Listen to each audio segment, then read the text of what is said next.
welcome back to All Things Outdoors. Today we're out here in the woods. Today we're going to be out here in the woods and we're going to tell you guys how to collect and process firewood. So please be sure to like, subscribe, and turn on notifications. And be sure to put that down in the comments below so you did that for a shout out, and we will see you guys on the next adventure. Or not next adventure, sorry. We will, without further ado, let's get started. We're out here in the woods. Beautiful day. It's about 70 degrees. We're going to show you not only which wood is the best type, we're also going to show you how to find it. So yeah.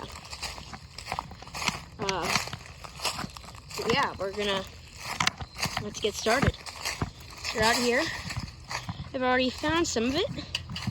One of the best woods, I'm not going to tell you just one of the best woods. We're going to tell you a lot of different types of wood because you may have different types of trees in your area.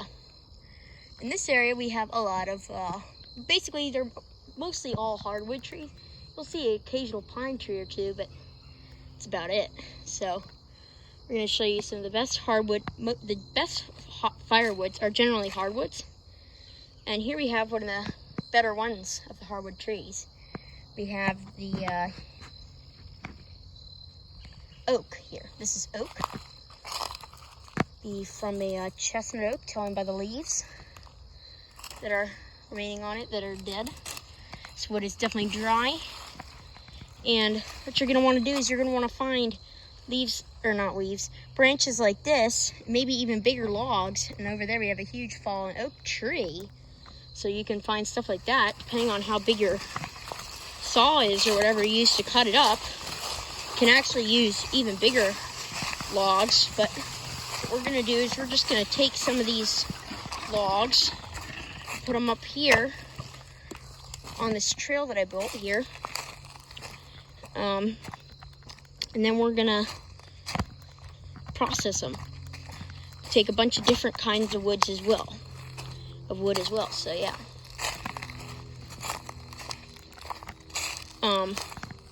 Here it looks like we have hickory, great wood. But you want to make sure when you're finding your wood, you want to make sure it's not rotten. Now this actually does feel pretty good, but if you look on the underside, it's probably it's quite rotten on the inside. So that means we're not going to want that. It's too rotten. And also we have another great wood here.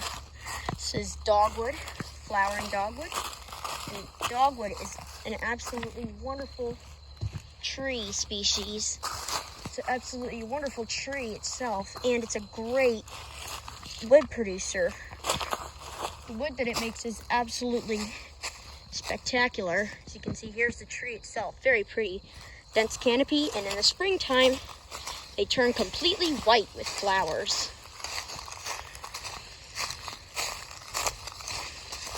Here we've got a nice piece of it too. And this is not rotten at all. This is very strong. And we'll also tell you why these woods are so good to burn once we get them. Well, that top part might be rotten, but the rest of it is not. It feels very hard. Yeah. So, over here we've got other cool things. Here we've got hickory, it looks like. So that feels kind of wet, and it's not very big. So I don't really want that piece of hickory. If I get hickory, I would want bigger. And this is also some oak here, but we already got a piece of oak. So yeah. Well, we'll get another piece for good measure. This is a pretty good log here, but I want something a little bit longer. Yeah, this one here will do. Let's put it up on the trail.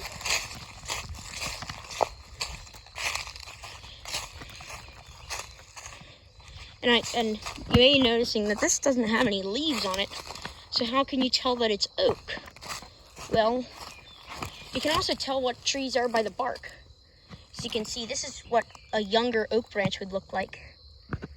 So yeah, pretty good size. So what a younger branch, not a super young, like really young branch would have mostly smooth bark with these little kind of nodes on it, I guess. And then, but the bigger branches have this bark that is cracked. At least the chestnut oaks do. Red oak bark can look different. Other kinds of oak bark do look different. As you can see, this is the chestnut oak bark. Pretty cool. And it's pretty good. Lots of cracks in it and kind of a brown color. So, yeah. Pretty easy to tell what it is. Not very hard at all. So yeah, that's the oak bark. We're gonna show you some other cool trees, and we'll show you when we get. We're not at those trees yet, but just to prove a point, how you can identify trees with by their bark. So this is a pine tree, and you can tell by its bark because this is a Virginia pine tree. You can tell what its bark is because it's generally very like scaly looking, kind of peels off easily, and it's got this kind of like snakeskin pattern almost in it. And we'll show you what its bark looks like on a bigger tree, because that tree was not very big. Let's go over there. I know we've taken you out here before. Locust trees over there. Remember when we did the video on the blooms that it makes? Yeah. Definitely have taken you out here before. And over here we have some very old pine trees. Here we have a Virginia pine on there. Very nice. Now you can see it doesn't really look like that snakeskin pattern anymore. You can kind of see the long cracks in it, in the bark. Almost like a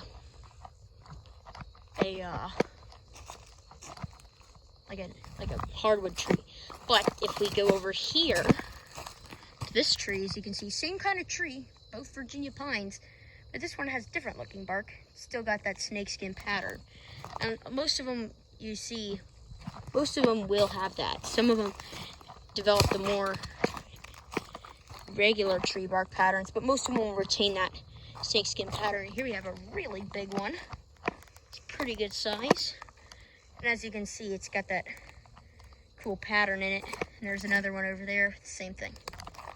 And now if we come over here, oh wow, the tide, oh, look how low it is. Look how low the tide is. Very nice. Looks like we've had raccoons on the beach before. Interesting. Sawfish.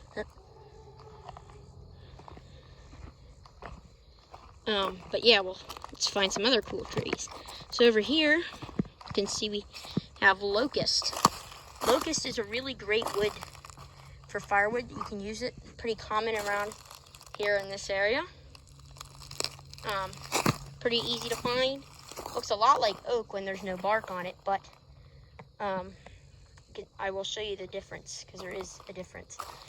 So even without bark, you can still somewhat tell what kind of wood it is. So when you cut it, when you cut locust, you'll see it has this pattern in it, and it's kind of got like a lot of little spots in the bark. I don't know if you can see the little spots. And then oak doesn't really have those. They're more of a line. We'll show you that when we cut a piece of oak. And then we'll show you what it looks like even when you don't cut it. Show the outside of an oak log. See if you can find one. I don't currently see anybody. I don't currently see any, but on the way to the next tree, if we find some, we will show you. Here's another piece of locust. There aren't really any good small pieces of locust, unfortunately, so I can't really show you locust. How to process it. It's basically the same as oak, so use the oak as a substitute. Come over here. Well, I thought I saw oak, but no. Come over here. Okay, so I found an oak log, actually. As you can see, it's kind of got a little bit of a different pattern on it. A little bit of a different texture. It's not a whole lot different, but it is a little bit different, and it is different enough to be noticeable as compared to the locust. see a bit of a different pattern.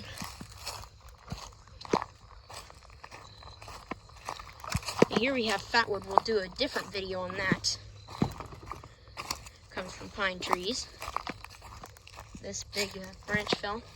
Okay, so this is another good opportunity. So this is what the bark of a red oak looks like on a bit of a newer branch here. Medium-aged branch. We've got some smaller branches, not as good of a representation since they're not alive, but you can kind of get the idea. See, it's got that smooth bark, basically like this branch here does, and then it retains that smooth pattern for a lot longer. Here we have a branch probably about twice as big, and then here we have a branch probably about twice as big as well, and as you can see in some areas it's still smooth, but it's starting to get those cracks like you would see on a normal oak. And there's the tree where it came from. Right up there, dead one. So yeah. It's the red oak, and it basically burns the same bunch of other oaks. White oak is definitely the best one. It's the one that you would really want. It's the best burning of oaks. And we're not going to show you how to process white oak because it's basically the same kind of processing as other oaks. And we'll probably only show you how to process one different type of wood, because it's pretty standard for basically all wood.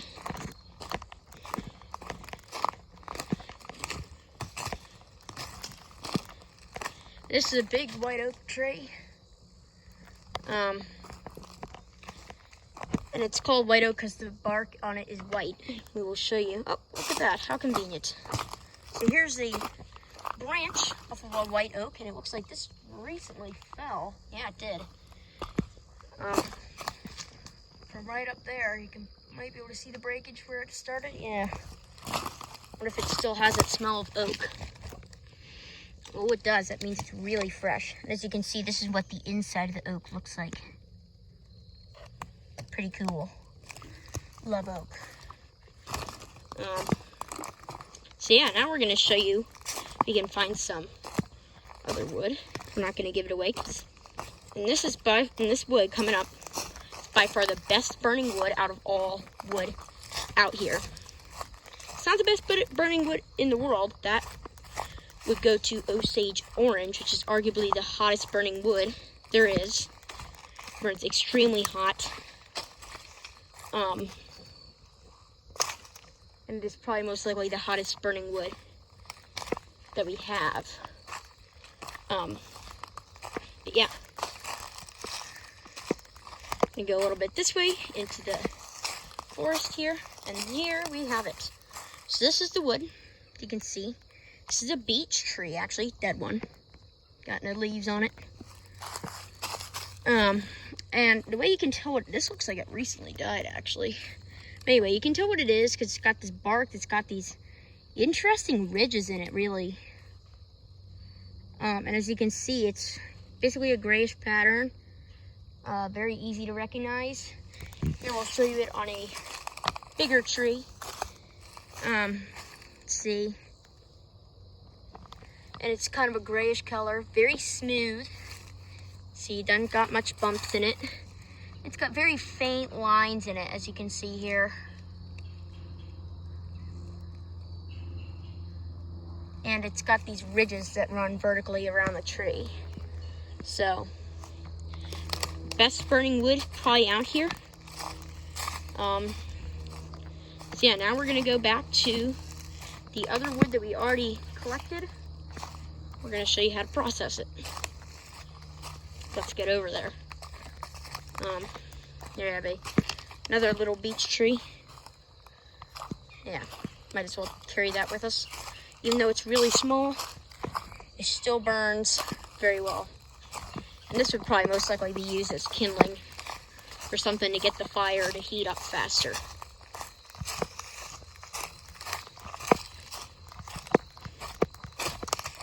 I'll probably have to make a part 2 to this video because it's a very diverse topic.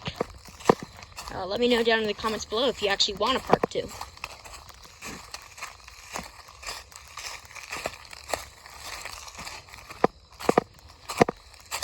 And once we get up back to the wood, we will bring you guys back. So now we're back at the spot that we have all the firewood at. And as you can see, here we have oak right here. And these are basically all oak except for that one there, which is beech. And I think I will actually get hickory real quick because it is actually a little bit different process. I mean, it's not a whole lot different, so I would only cut it. I'd probably get a thinner branch, but I will show you just how much harder it is to cut. So it is quite hard to cut. It's very hard wood. It's one of the harder woods out here. It's not quite as hard as beech, but it's pretty hard still.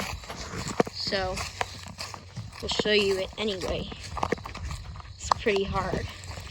You would only cut it once. Got it up here on the tree. There. Now we're gonna start cutting. So I'm gonna stick this in the tripod so I can show you how we're gonna cut this piece of oak here. So yeah. And also you will notice we kind of got 3 different types of branches. Here we've got like a canopy branch here. We've got a more of a main supporting branch, but and as you can see, it's very long and straight. So we're gonna use this to kind of simulate how you process like a piece of trunk wood.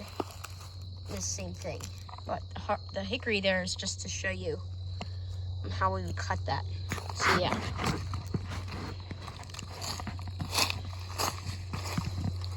And while we cut, we will tell you guys the reasons why each different type of firewood is easier or harder to cut. So first, we'll start with oak. You got our saw here. This is the Baco Ergo Force 30-inch version. Pretty good blade on it, very sharp. Highly recommend this saw to you guys. So we got our oak here. What we're gonna do is we're just gonna cut this like this. Look, this branch here is kind of interfering. Break it off. Now we'll resume cutting.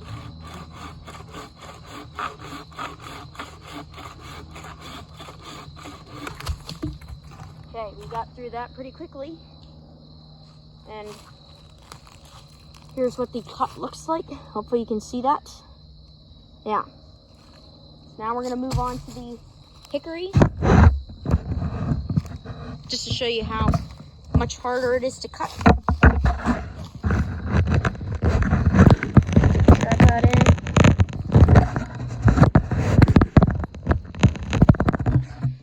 There we go. Hickory branch. Now let's go cut it.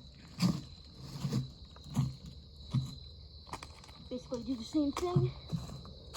Hopefully you guys can see me. Move that out of the way. Now let's start cutting.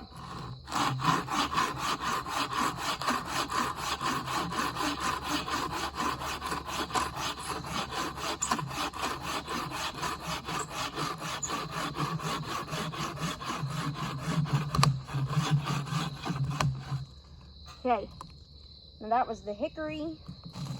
Here's what the inside looks like. Hopefully you can see that.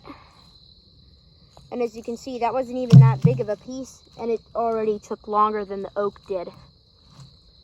So yeah, now we'll move that out of the way. And we'll get our canopy branch here. We'll show you how we'll process that real quick. So it won't take long. If you have a branch that has a lot of offshoot branches like this, processing is going to be a little bit different. So for these bigger branches, what you're going to want to do is you're going to want to try and see if you can break it off. And with a lot of them, with some of them you may not be able to, but if you can, you're going to want to break as many of them off as you can that you're not going to use. And like these can even be used for kindling and stuff like that. So now that we've gotten all those small branches off, now we're going to just cut it to show you.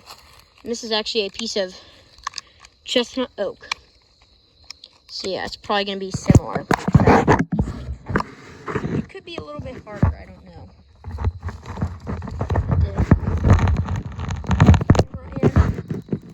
Try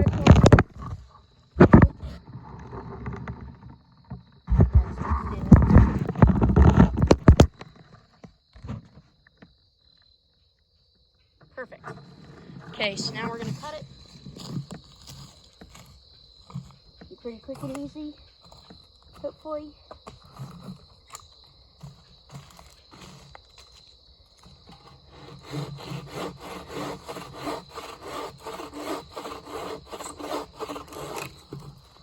That was a fairly soft piece of red oak. There's the inside. And yeah, that is today's firewood processing video. So we are gonna probably gonna do a part 2 video to this to show you more about different types of woods and more about processing and how I do it, and we'll even show you how to process larger logs, but that'll probably be in a separate video. So yeah, anyway, that's gonna be about all for today's video. So once again, be sure to like, subscribe, and turn on notifications. Be sure to put that down in the comments below so you did that for a shout out, and we will see you guys in the next adventure.